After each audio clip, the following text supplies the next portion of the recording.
Jose Rodriguez.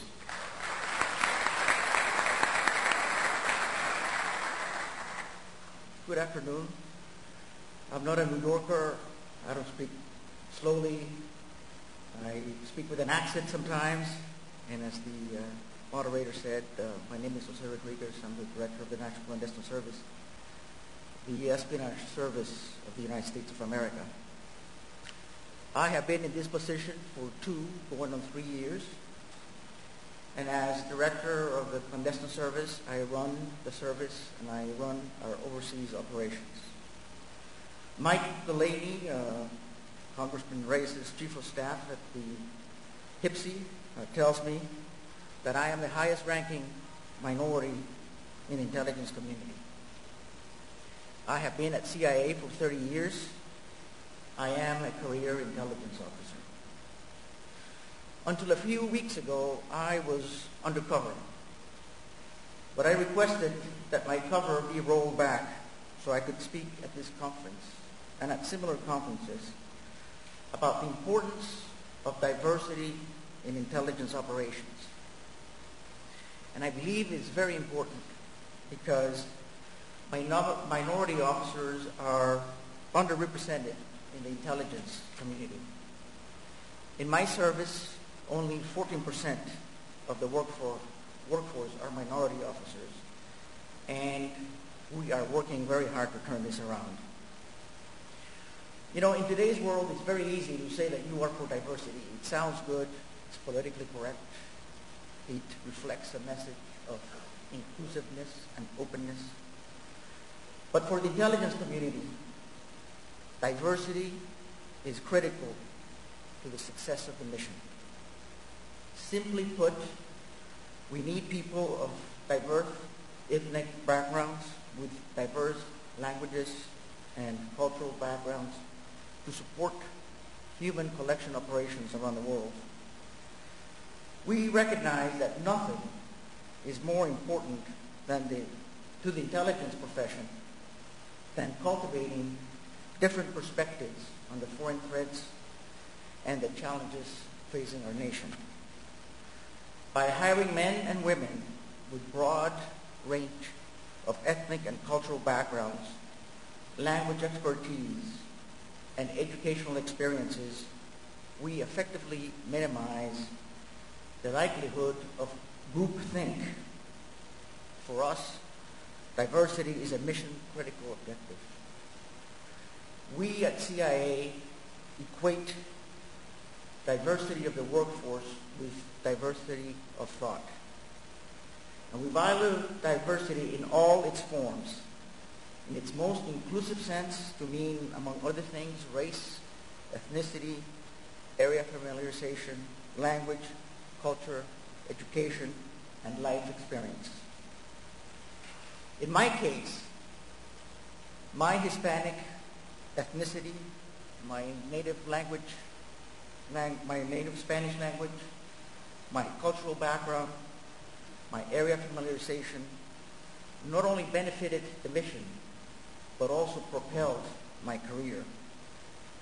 I served 7 tours in Latin America, in 4 of them as chief of station, our most coveted field command post. My overseas assignments paved the way for senior headquarters assignments, including deputy director of the Counter-Narcotics Center, where I worked closely with law enforcement and intelligence community. I also served as chief of Latin America Division, our geographic organization responsible for operations in Latin America. On 9/11, I was back in Washington on home leave, having just returned from my last field assignment. And I remember it very vividly because I was helping my wife unpack her things. We had bought a TV a couple days before, and that day we did not unpack very much. We sat glued in front of the TV like millions and millions of Americans. A week later, I was assigned to the Counter-Terrorist Center to support America's response to the 9/11 attacks and to help in the day-to-day management of the center. I was assigned to CTC in an important management position, not because the CIA needed minority representation as we prepared for war. I was brought in because of the different perspective that I could inject to counterterrorism operations. I was assigned to CTC partly because of my experience in conducting counterinsurgency and counter-narcotics operations in Latin America, which provided some of the early methodology that was adapted to fighting terrorism. I was honored to have been called back to duty and proud of CIA's role in the Afghan campaign. Following the Afghan campaign, I was made the director of the Counterterrorist Center. It was a very important stage in our offensive against Al-Qaeda as we transitioned from paramilitary operations to more traditional intelligence collection operations. Again, our government was not going to put someone in charge of the nation's clandestine counterterrorism human operations against Al-Qaeda merely to satisfy a diversity requirement. I was put in charge because I brought something unique to the mission. During my tenure as director of the Counterterrorist Center, we targeted the Al-Qaeda structure. We took the fight to the enemy with determination and with focus.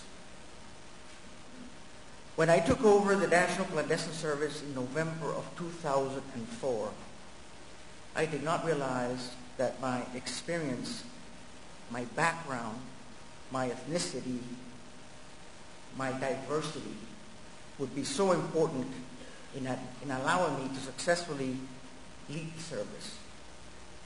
It has given me a different perspective on our foreign operations, has given me the insight and the understanding to deal with our foreign interlocutors, has allowed me to challenge conventional wisdom, and has been the source of inspiration to many minorities who now understand that sí se puede. Sí se puede. Thank you very much.